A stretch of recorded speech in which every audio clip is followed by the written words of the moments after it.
It is time for Sportsmemo's Every Game on the Board podcast, College Football Edition with Rob Veno. Rob, welcome into the podcast. Hey, Drew, how are you? Glad to be here today. A little bit of a little rain here outside of Philadelphia and then a little sunshine, but I think we're going to get a lot of rain as well as the coastal areas between South Carolina and North Carolina. All their rain is going to come our way, so we're battening down a little bit too. Yeah, and guys, we're going to be hitting on the college football card. Pretty much the first third of it. Start at the top with Boston College, Wake Forest, and head down to the Vanderbilt Notre Dame game. So if you got your Sports Memo odds page up, those are the games we'll be hitting on today's podcast. Then we'll be back tomorrow's podcast finishing out the college football card.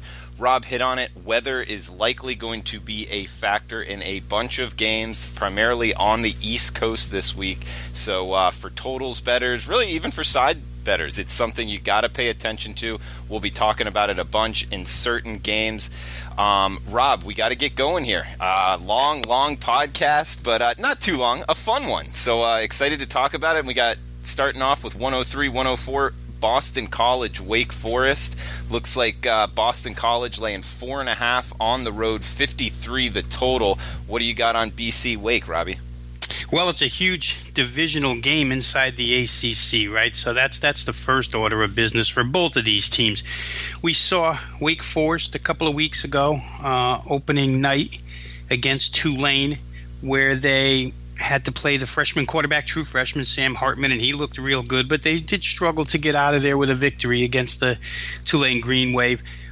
There's a couple of things in play here, though, Drew, that are important to look at when you go over this game. The first one is there's no question Wake Forest hasn't seen a quarterback-running back duo like what they're going to see out of Boston College in this game. Last year, Wake Forest goes to Chestnut Hill and wins 34-10. You know, that sticks in the back of Boston College's mind. And now with quarterback Anthony Brown, who's become a pretty good passer this season. Last year, a little ineffective, inaccurate with his throws so far this season. 71% completions, 4 TDs, no interceptions, real good numbers out of Brown. And, of course, you know, on a national level, running back A.J. Dillon is recognized as one of the best in the country. So Wake, after playing Tulane and Willie Fritz's kind of gimmicky pistol triple option offense and then Towson State, now they're going to face a team that's going to come right at them. And they've got some injuries at Wake Forest, Drew, that could make a difference here. This is a team that, as we speak right now, has lost 7 players so far this year to torn ACLs. Now, every single one not a starter, but of significance when you look at Wake Forest. And generally, when we handicap these games as the season goes on, we're not just looking for individual injury. We're looking for cluster injury to a certain portion of the football team. And for Wake Forest, that area is without question the defensive backfield, where they've got 35 career starts missing last week in their game against Towson State. Getting a little bit healthier, but still there's a weakness in that secondary. BC likes to run first, but as I mentioned earlier, Anthony Brown's throwing the ball a little bit better. Could be troublesome for Wake Forest in that secondary in this game. The other side of the coin for me is the way Wake Forest plays offense nowadays. I know BC's going to be the best defense that they've seen up until this point, but Hartman looks pretty good as of right now, and they do have the receiving core led by Greg Dortch to do some damage. The offensive line injuries have really been covered up. Wake Forest, lucky for them, drew very, very deep across the front on the offensive line, so they're able to, go on even despite the fact that they lost their left tackle. I think it's a real good game. Point spread here, 4.5. We saw a lot of movement towards BC. I get it. Boston College has come out of the chute on fire, outscoring opponents 117-35. Those opponents offensively, Massachusetts and Holy Cross, not quite what Wake Forest is. But I still think that Wake Forest is in a little bit of trouble here with those secondary injuries. I think BC, diverse enough offensively, certainly revenge-seeking from last year's 34-10 loss at home. I think BC probably gets it done here. Just not thrilled with the rise in the point spread in this game, but still think BC's by far the better side.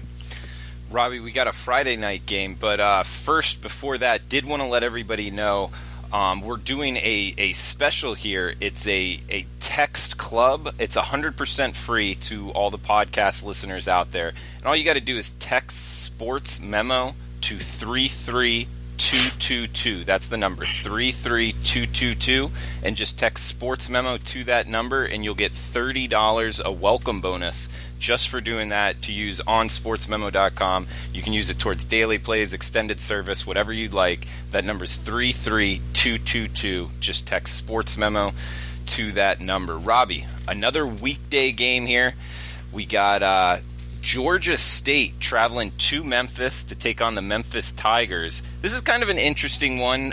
You wouldn't think so with the point spread, although you could have a couple different views of both of these teams, Robbie, which I do. It's kind of a tough one to figure out. 58.5 the total. Memphis laying 27.5 at home. What's your opinion, Georgia State Memphis Friday night?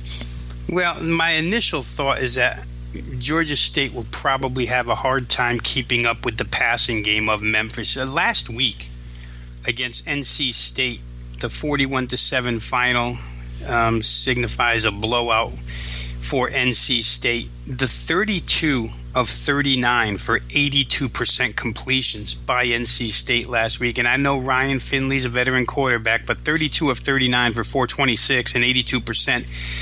That doesn't bode well for a team that's coming in to play Memphis. Quarterback Brady White for Memphis, the Arizona State transfer, could have a field day against this Georgia State pass defense.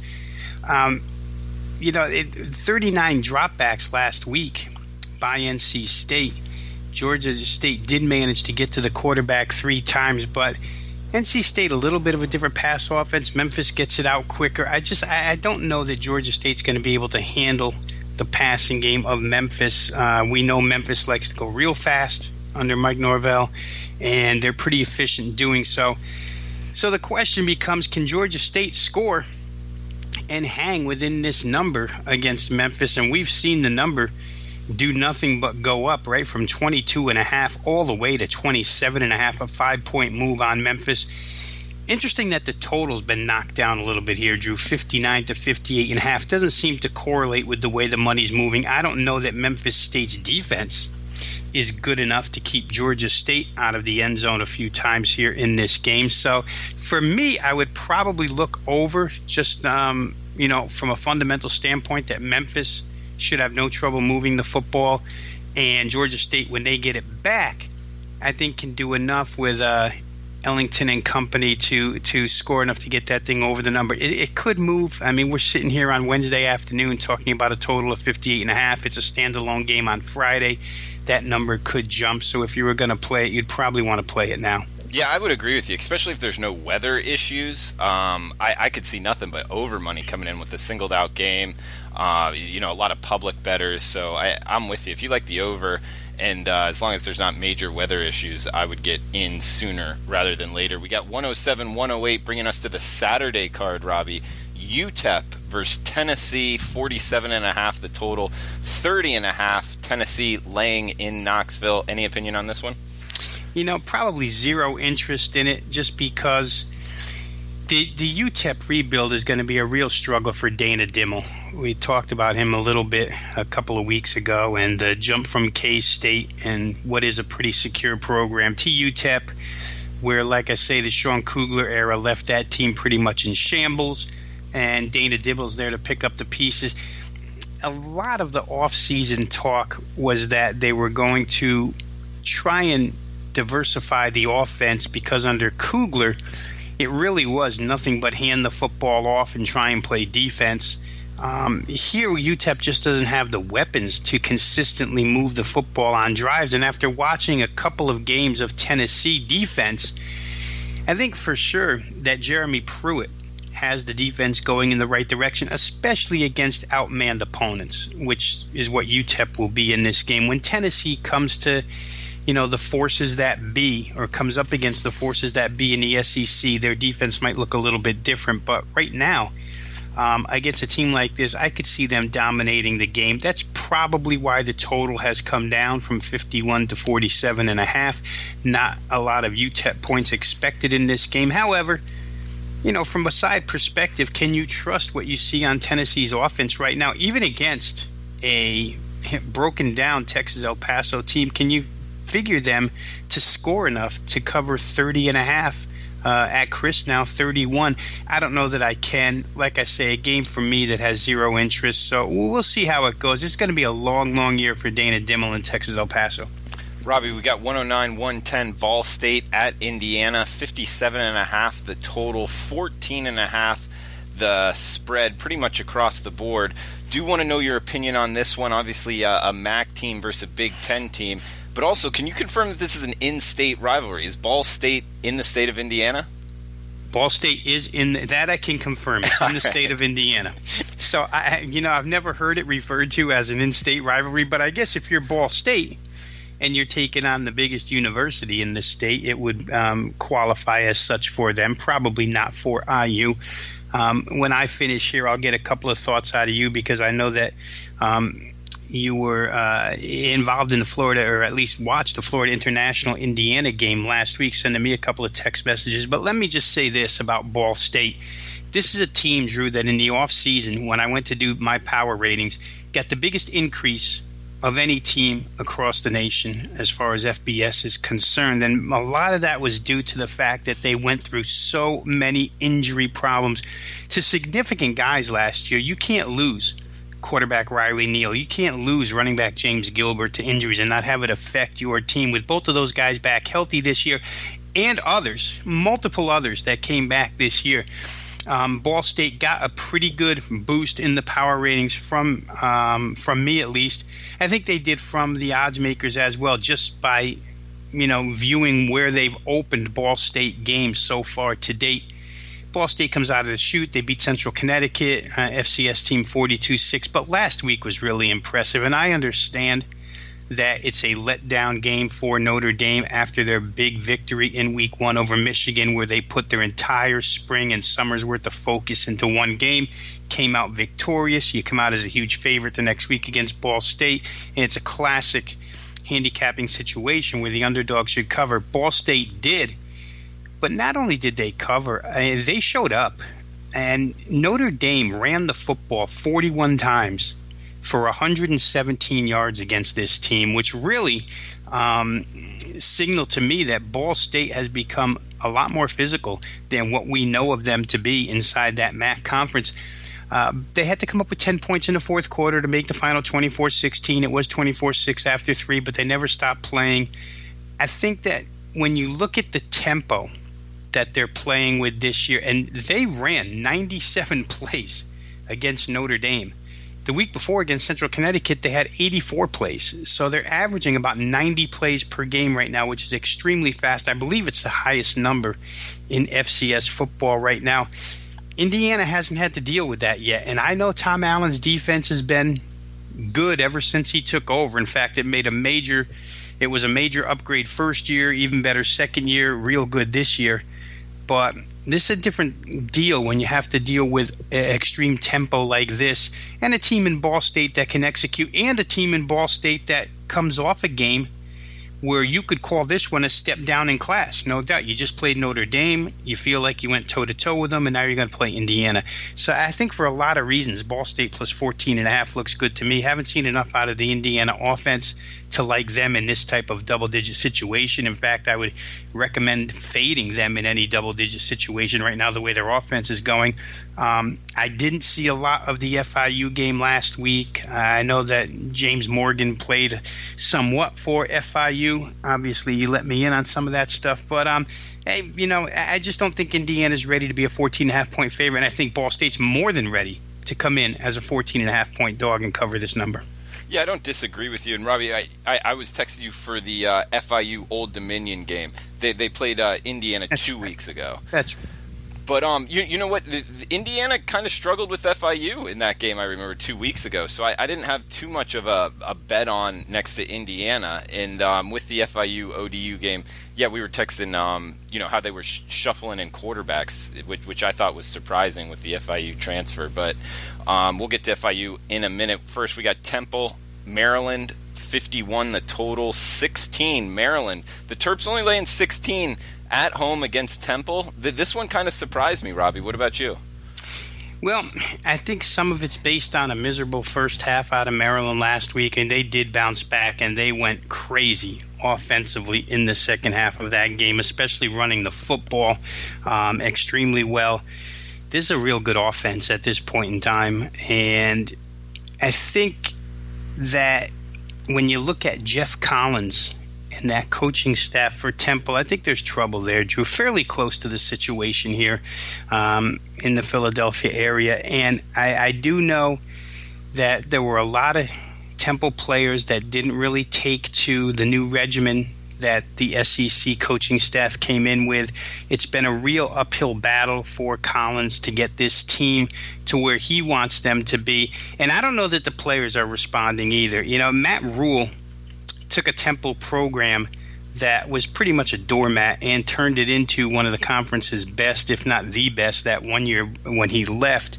And it's going right back in the tank again. And I don't know that they can fish out of this. This is going to be one of those games where you refer to a team like Temple as a cornered animal. You're 0-2. 0-3 would almost signify a bust of a season for them, even though conference season hasn't even begun yet. If you're the head coaching staff, that's how you have to pick your team up. If you lose this game, you just say, hey, the conference season is all that counts. Let's go get them. But I don't know that they're ready to face Maryland. I haven't seen anything offensively where significant improvement is concerned. I haven't seen anything defensively where significant improvement is concerned to like Temple, even in a big plus point situation like this, whereas Maryland, as we saw last week, can not even show up for 2 quarters and still destroy another team that they're better than. So I think for me it would be Maryland or nothing here, Drew. You have to watch the weather. Where I am located here, kind of mid-Atlantic, generally gets the same exact weather that Maryland would get. They get it maybe an hour sooner, but there's going to be rain and substantial rain on Saturday. So this one could be played in, less than ideal conditions. In that case, as long as Maryland hangs on to the football between their quarterbacks and running backs, it's possible they could just hand off and cover that game, win it something in the vicinity of 27-10, 31-13. So for me, it would be Maryland or nothing at all. Yeah, I mean, I guess just my question to you, because when I saw this number at 14, now 16, I was like, I just thought it would be in the mid-20s.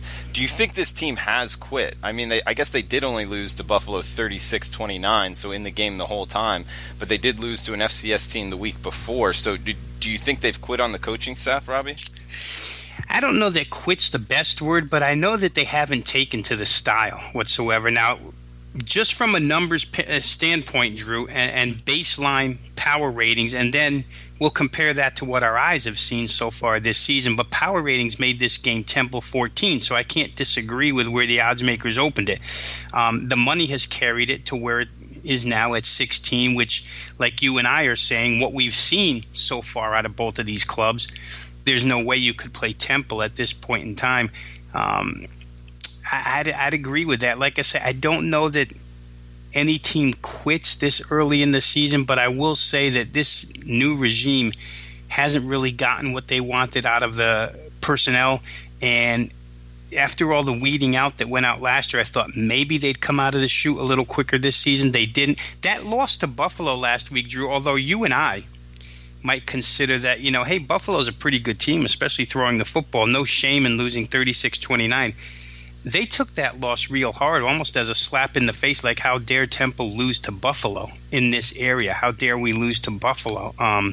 So I think when you put that piece into the psyche puzzle for Temple, it's just not good at this point in time, whereas Maryland, of course, heading into the season with the coaching trouble with DJ Dirk and people didn't know which way they were going to go, I think it's pretty clear cut which way Maryland's talent is going to go right now. This is a team that's going to be there all season long. All right, Robbie, we got 113-114 UMass FIU, 60 the total. FIU, the Golden Panthers laying 4 at home. Any opinion here? They did a number on Massachusetts last year, so you would expect, Andrew Ford and company to maybe want a little bit of payback here. It's a difficult spot for UMass because this is going to be their 4th game in 21 days. Remember, they were in that week 0 14 mix that played, and they haven't stopped playing ever since. They've played some tough competition, and they got, the last couple of weeks, at least from a defensive standpoint, they got it handed to them. And Georgia Southern shut them down cold, only 323 yards the week before. Boston College shut them down cold, only 315 total yards. So UMass looking for a defense that they can break out against. I would think that they could have a little more success here against FIU, Butch Davis's team. For me, Drew, I can't get a good read on this club whatsoever. So I probably won't get involved in this game unless I get involved with Massachusetts. We see the total go up a little bit from 59.5 to 60.5. And I think if I were to play the game, I might lean that way because I do expect UMass to come out and score points here. I just, defensively, they're so weak.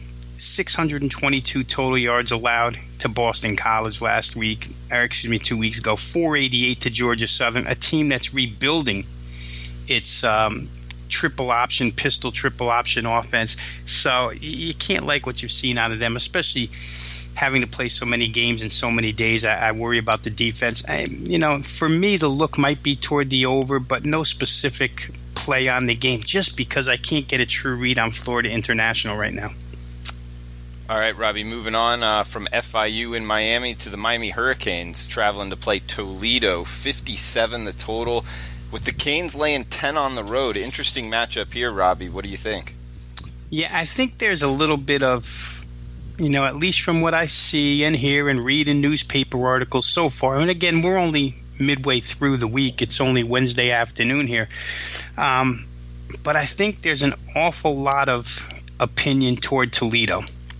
I would push back against that opinion by saying, letter A, most of that love affair for Toledo is the fact that people got to see Miami against LSU and walked away from that game of the opinion that Miami got destroyed. I'd say that there's numbers that don't necessarily support them getting destroyed in that game. LSU, with their new Steve Ensminger-led downfield vertical passing offense, went 11 for 24 for 140 yards against Miami. Those are horrendous numbers by any standards. 11 of 24 for $140, no good unless you run for 400 yards in the game. And then they're, okay numbers, but they're bad passing numbers. Let's back it up with the rushing numbers in that game. LSU, 41 carries for 156 yards, 3.8 yards per carry. The reality of that game is LSU got out quick, took Miami by storm, and then coasted the rest of the way. Or I shouldn't even say coasted. I should say didn't get much done the rest of the way because Miami won the second half of that game 14-6. I think there's a little bit of a misnomer about these Miami Hurricanes at this point in time. It's a secondary that's extremely strong, veteran-laden. And, it's not Logan Whiteside back there anymore. And I realize Toledo's got really good receivers, but they've lost some at the quarterback position and the running back position. And we're going to see. They played one game against VMI. And, you win 66-3, but who the heck knows what to make of a game against VMI. And then they had a bye week to get ready for this Miami game. Miami beat Savannah State 77-0, I think, last week. Not much to take away from that game, except they took their frustrations out on Savannah State. I'm not so sure I'm on board with this push toward Toledo. I think Miami's the better team. The problem is it's a road game at 12 noon, and you have to be awake when opening kickoff comes. Mark Richt, that's his responsibility to get his team ready. If they're ready, to me, they're the dominant team in this game, and they could stop Toledo's offense from doing too much damage, and then they could score on their end as well. Yeah, great breakdown, Robbie. Also to add on, Toledo, at least as of a few years ago, recruited South Florida heavily, so kind of get the guys that Miami doesn't really offer, so they'll be pumped up to kind of play against the Canes as well, so could be a side bet there.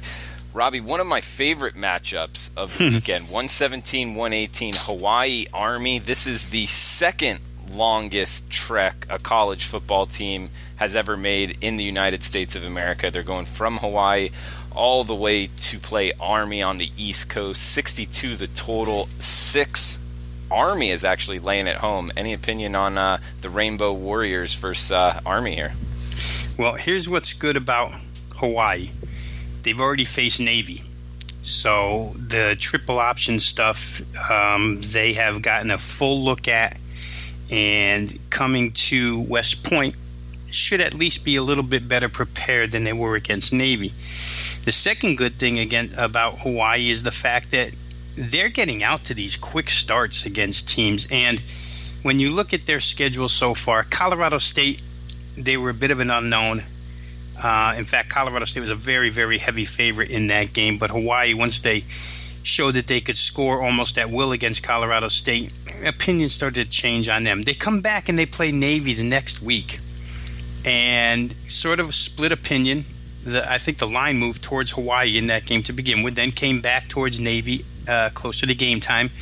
But people figured that Navy will run the football down Hawaii's throat, control the game. What happened was Hawaii got up 28-0. When you get Navy down 28-0, Navy's not coming back with that run-heavy offense. I think the Naval Academy went on to score like 38 points in that game, but it was nowhere near enough because Hawaii was almost a 60. The Army can't let them get out in front in this contest. Army's going to have to get out in front and make Hawaii play from behind. But that passing offense led by Cole McDonald. And it really is amazing, Drew, because Cole McDonald barely beat out Chevin Cordero for the starting quarterback job right up until kickoff of Colorado State. I don't think we were definitely positive that McDonald would even play the whole game against Colorado State, but he's been nothing but fantastic so far against the teams that they've played. The wide receiving core with Ursua and Bird and JoJo Ward and the running back Fred Holly, all dynamic. They can score in bunches. They can score quickly. If they get out on top, this is a hard game to handicap because it goes both ways. If they get out on top, I don't think Army's coming back, and you don't want Army laying points in that situation if Hawaii gets out 14-0. However, if Army's running game gets out 14-0, it would be the first adversity Hawaii's faced all season long, and it would be interesting to see how they recoup from that. Army's going to try to slow the game down, but that line of thinking, Drew, I think is very, very old school, and I don't know that it applies anymore. And you hear it used so often. They're going to go to the ground game. They're going to control the clock. They're going to limit the possessions, and there's not going to be a lot of scoring. When the other team needs 90 seconds to score a touchdown, that theory goes right out the window. There's no logic to it. Georgia Tech is a perfect example last week against South Florida. Georgia Tech's about a 10-11 possession team. That game scores about 87 points because South Florida can strike quickly. So from a totals perspective, is 63 down to 62, probably in a good spot. But again, there's too many variables. That's probably a great game to bet in-game, a far better game to play in-game than it is to play from the outset. Good stuff, Robbie. We got Kent State, Penn State, MAC, Big Ten matchup here, 64 the total. It looks like Penn State laying 35 in Happy Valley. How do you look to bet this one, Robbie? Kent State is very much upgraded this year, and what we see out of Kent State is tempo style offense all of a sudden. We haven't known. Kent State's been a team with brutal quarterback play, and you have to go back basically to Julian Edelman to find and Julian Edelman wasn't even really a quarterback, just like a wide receiver, scat back guy who played quarterback for that team, but they just haven't had competent quarterback play. They haven't had good offensive line play, but they've gone to this extreme tempo style offense. It's somewhat working here. We'll see. It's a very, very different deal when you're doing it against Penn State, a Big Ten type defense that's very good. But the only reason I bring that up first is because the biggest movement on this game has been in the total from 62 to 64. And you might think, well, why would you play over in any game involving Kent State? They're worth about 7 or 10 points against the Penn State defense, but they're just not the same style of team this year. Kent could be worth more like 20 to 23 in this game, and if that's the case, the game could sail over the total because Penn State's not going to be stopped. I think last week against Pitt really indicated that this offense is going to be as good as the offense was last year, despite all the losses that they suffered in that offensive unit. When you come off of 38-45, I think counting overtime against Appalachian State, and then ring up 51 more against Pitt, they're headed to 40 in this game as well. Like I say, from a totals perspective, the question is whether or not Kent can give you enough to get over the total. And people playing over because they believe they can, and I would be in that corner as well. I don't know if I could lay that many with Penn State, because Kent State, at least from what we see so far, and like I say one more time, it's a severe upgrade in class. So it's yet to be seen how effective the Kent offense can be. But the style and the early results from what I've seen show me that, if they can get to 20-21 here, this game's going to go over the number. Robbie, next up we got UCF UNC, but that game's postponed. You can follow Robbie on Twitter at RobVenoSports. I'm on Twitter as at DrewMartinBets, and I just retweeted something where Nebraska and UCF, Robbie, have the same open week. I believe it's October 27th, and with UCF losing this game, people talking about Nebraska versus UCF, Scott Frost and company, because UCF needs another Power 5 opponent. That'd be pretty cool, huh, Robbie? That would be extremely cool, yeah, for both sides, for Scott Frost to play his ex-team and for the ex-personnel to get a shot at their former head coach. I think that would be a really good matchup. Interesting for sure. Yeah, and Robbie, I guess we just got another change here with 1-2-3-1-2-4 ODU Charlotte. This game wasn't supposed to be on Thursday, was it? No, they moved that today. They bumped it up a couple of days. Okay, so one, how does that affect your handicap? And two, what's your opinion on betting it overall, ODU Charlotte? Well, I tried to read as much as I could on that game when I saw the time switch, Drew, and even the head coaches can't tell you exactly how it's going to affect either side. I think that what happens for first of all, obviously it's done for safety reasons, and both teams, both programs are kind of in the line of fire where this hurricane is coming, so they wanted to get it out of the way.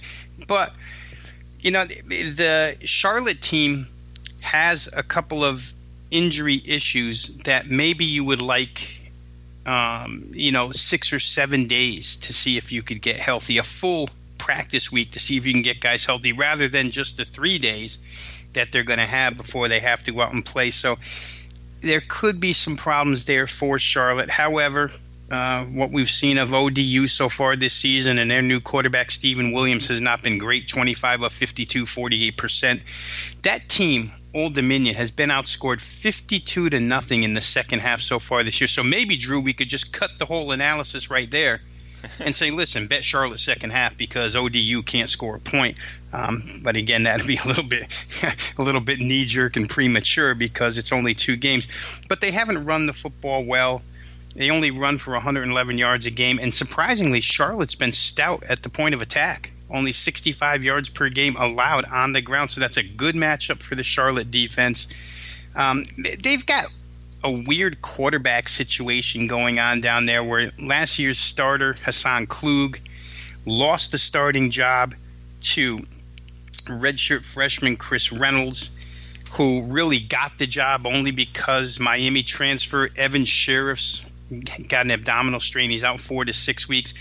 But, Klug a little bit complaining that he's no more than a quarterback package player. He's a situational package player. They run him in to, with certain packages at certain times, and they're going to have him return kicks. So I don't like the whole quarterback situation there for Charlotte. It's a difficult game, really, but it's an important game for both of those teams because it's CUSA, it's East Division. They both need the contest. If I had to guess, I would think that Charlotte at home might be a hair bit better, but really not worth playing at this point in time. Like I say, even the coaches can't figure out in reading a couple of articles how it's going to affect their teams having to go a couple days sooner here. Robbie, interesting one here in the ACC. FSU travels to play at Syracuse and laying 3 on the road. This number kind of caught me off guard. 68 now the total, bought up almost a full touchdown. Any opinion on the Seminoles versus the Orange? Yeah, it's crazy, right? If you'd have told me before the season started that, just from my power ratings perspective, that when you sit down to do your power ratings, Rob, for the Florida State-Syracuse game, FSU is going to come up a 2.5-point favorite on the road. I'd have said you're crazy. There's a talent gap there. But that's where they came out. Odds makers opened it even lower, opened it at 1.5, pushed up to 3 right now. At some point in time, you would expect that Florida State's offense would get going. But again, there was no more drastic switch in offensive systems, Drew, than the Florida State system left by Jimbo Fisher, and then the Gulf Coast Willie Taggart style that was brought in. We talked about it a lot. You know, this offense, in order to work, it features a lot of quarterback runs, which Florida State just didn't do under Fisher. It demands extreme tempo, 80, 85 plays a game. Florida State only rattled off 65 plays per game last year under Jimbo Fisher. So the transition was as big as any, and Florida State just hasn't grasped it yet. They've got great athletes, but it's the old saying of trying to jam a square peg into a round hole, and that's what they're trying to do here. It might take some time for it to really begin to gel. Syracuse, of course, has gelled offensively. The Dino Babers system with Eric Dungy running it, we saw that in full effect opening day. How they'll perform against the Florida State defense, you know, once that tempo gets going, there's not a lot of teams that can stop them. So it's interesting from the fundamental back and forth standpoint, but value-wise, if you're a guy who goes to the window always seeking value, you know, maybe you think Florida State's the right side here. I don't know, because I think the number's in a real good spot. But at some point in time, Florida State is going to understand what this new offense is, and they're going to play it the way it's supposed to be played. And when that day comes, there's going to be a big breakout. I just don't know that it'll be against Syracuse on Saturday. Robbie, 127-128, Oklahoma travels to Ames, Iowa, takes on Iowa State Cyclones, 55 the total. Sooners laying 17.5, 18 at Chris. What's your opinion? Boy, they might be good up to 21 in this game, Drew. And I know, let's give credit where credit's due to Matt Campbell and what he's done at Iowa State, because they are a true, in that 10-team Big 12 conference, I want to call them upper echelon, but it's like so many teams fight for that 4 and 5 spot. They're one of those, though. They're maybe the 4th or 5th best team, depending upon what week it is or who you're talking to, but they become real good. They're no longer the doormat. They're not the team that's one step ahead of Kansas every single year. They got trouble here, though. First of all, Oklahoma's not going to forget what happened last year when Iowa State beat them. And secondly, without Kyle Kemp, they're a different team at quarterback. I didn't know or didn't suspect that Kyler Murray was going to be able to step in right away and ring up numbers like Baker Mayfield rung up as far as points per game are concerned with the Oklahoma Sooners offense. But it's just another reason why, if you don't believe Lincoln Riley is one of the 2 or 3 best offensive coordinators in college football right now, then you're just crazy, because he's as good as it gets. He does not try and fit square pegs into round holes. He's got a different skill set with this particular quarterback than he had last year, making it work right away. You know, you wonder, you listen to these Oklahoma players talk and you read their quotes, and they don't believe anybody can stop them. And after I saw Oklahoma shred Georgia in that bowl game last year, despite the fact that they lost, I don't know that anybody could stop Oklahoma at this point in time. I certainly don't think Iowa State will. It's nice to be at home in Ames. It's nice to have Iowa State being a very upgraded football team over the course of the last couple of years. And it's nice to know that they beat them last season. But I think Oklahoma far superior here. However, numbers do get out of control, Drew, and power ratings are always supposed to keep me grounded. Power ratings showed Oklahoma 14.5 on the road, better than Iowa State. Game opened 16.5, which looks like it was bumped a little bit by odds makers anticipating Oklahoma money. And now, of course, the money's carried it even further, so they didn't bump it high enough. But you heard me to start this thing. I think they're probably good up to 21 in that game. All right, weird things can happen in Ames, Iowa. We move to that area of the country, Troy, Nebraska. So we got a Sun Belt versus Big Ten now. 57.5 the total, 11.5 across the board. Robbie, does Troy have a chance to stay within 11.5? Well, you know, off of that game against Boise, Drew, where I think the majority of college football followers thought that Boise would put up that Troy would put up a better fight at home than they did against Boise. Of course, Boise's a fantastic football team.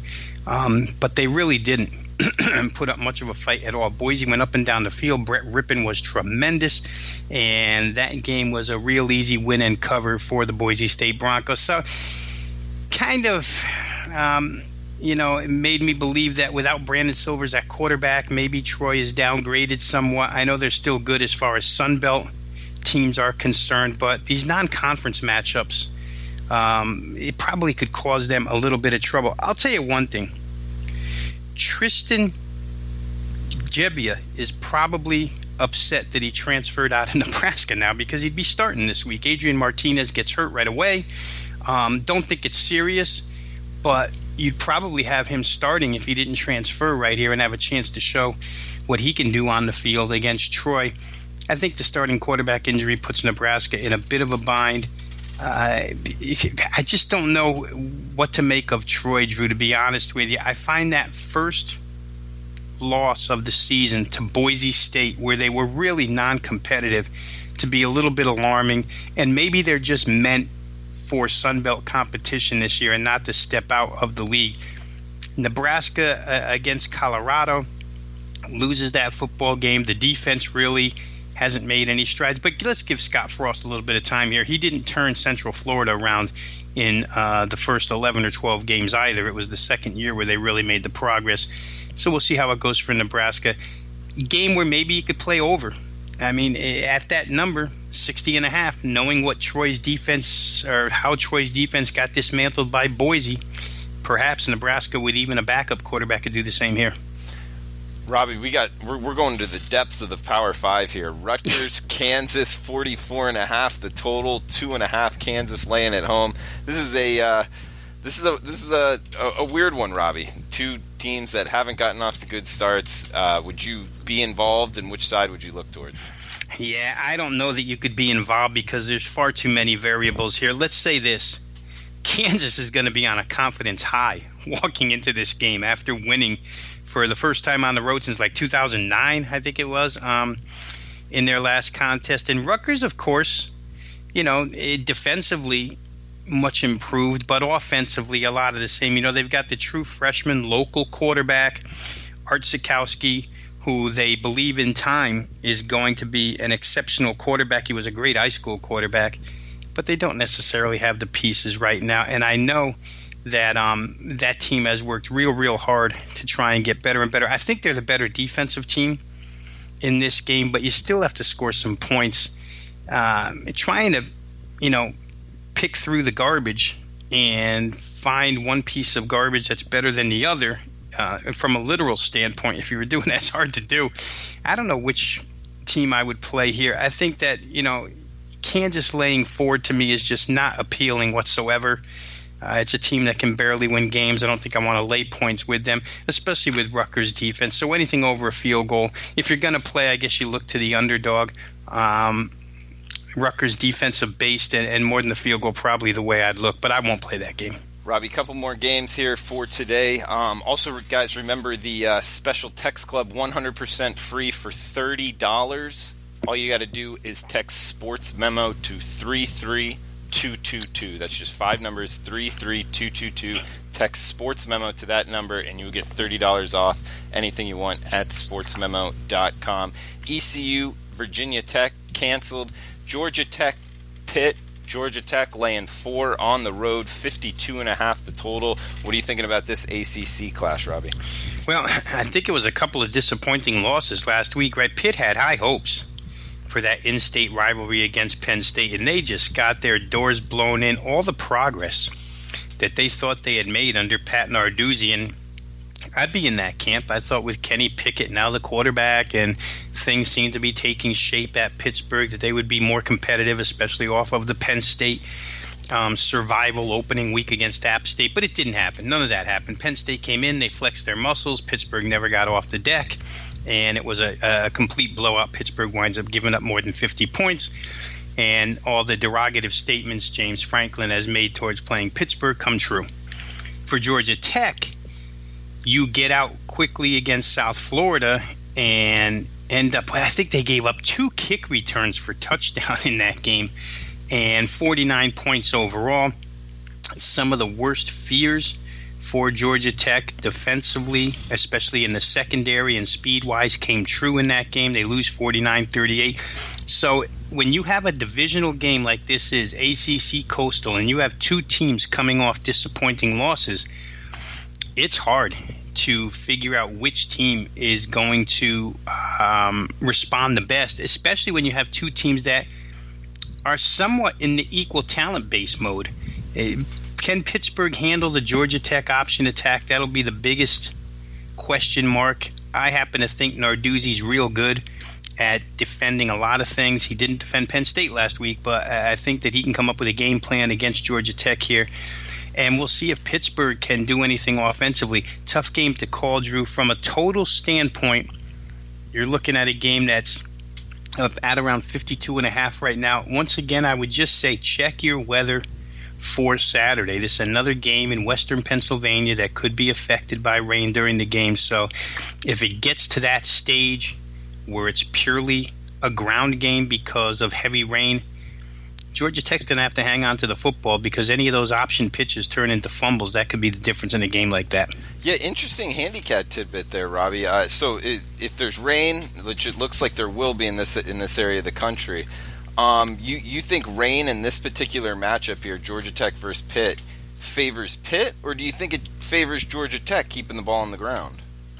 Well, keeping the ball on the ground is one thing, but with all the pitching and the putting it into the stomach and taking it out that the option requires, the chances for a slip with a wet ball is certainly increase if you're Georgia Tech.